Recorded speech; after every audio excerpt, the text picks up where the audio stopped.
नमस्कार दोस्तों, बहुत स्वागत है आप सभी का। और हमारे साथ UHV लिविंग सेंटर नौगांव से जुड़ रहे हैं आदरणीय श्री भगवान सिंह परमार जी। और आज हम उनसे बात करेंगे जो बात कही है अयोध्या में भारत के प्रधानमंत्री श्री नरेंद्र मोदी जी ने मर्यादा पुरुषोत्तम भगवान श्री राम को लेकर। तो उस पर आप क्या विचार रखते हैं, क्या बात कहना चाहिए? यही कहना चाहूँगा अजय जी कि ये बयान बहुत महत्वपूर्ण है कि श्री राम के चरित्र की व्याख्या निश्चित है कि भारत में होनी ही चाहिए। जहाँ तक मानवीय मूल्य की बात है तो मानवीय मूल्य की आचरण की बात करते हैं।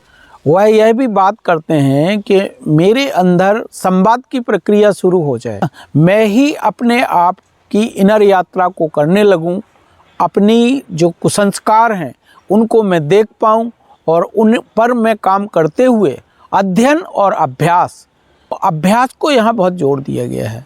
मैं बाहर से आई हुई कोई भी सूचना, चाहे वो शास्त्रों के माध्यम से आई हो, चाहे किसी की भाषा और वाणी के माध्यम से आई हो, वह कहीं ना कहीं अध्ययन तक ही सीमित रहती है, वह सूचना तक ही सीमित रहती है। यदि आचरण में उसको ना अपनाया जाए, यदि उस पर अभ्यास ना किया जाए तो तब तक वो हमारे अंदर हमारी वस्तु नहीं बनती है।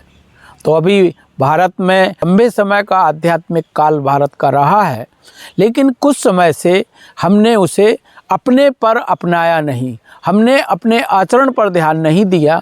इसलिए हम भगवान राम की बात भी करते हैं, हम हनुमान जी की बात भी करते हैं, सभी दावों की बात करते हैं, लेकिन हम आचरण में नहीं अपनाते हैं।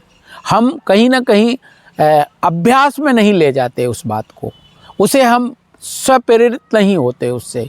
इससे हमारे जो धर्म है उसमें कहीं अपन आता है और हम उसकी गहराई में नहीं जा पाते हैं। तो यहीं पर मानवीय मूल्य ये बात कर रहे हैं कि हम अपनी इनर जर्नी को हम देख पाएँ कि हम अभी कहाँ हैं और हमको जाना कहाँ है। हम अपने लक्ष्य को साध सकें, हम प्रयोजन सहित उस पर काम कर सकें, और जो अभी हम मटेरियल वर्ल्ड में जो अपनी ऊर्जा लगा रहे हैं वो कहीं स्वयं को जानने में लगाएं, चैतन्य में लगाएं। ये बात मानवीय मूल्यों में कही गई है।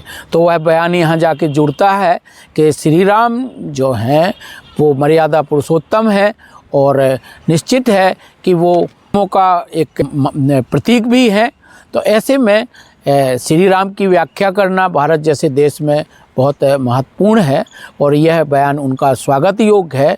और निश्चित है ये जैसे जैसे घरों में जाएगा तो इसका असर भी होगा, लेकिन इसका असर सही मायने में तभी माना जाएगा जब लोग इसे अपने आचरण में अपनाएंगे, स्वयं उस रास्ते पर चलना चाहेंगे, अपने में संवाद की प्रक्रिया बढ़ाएंगे।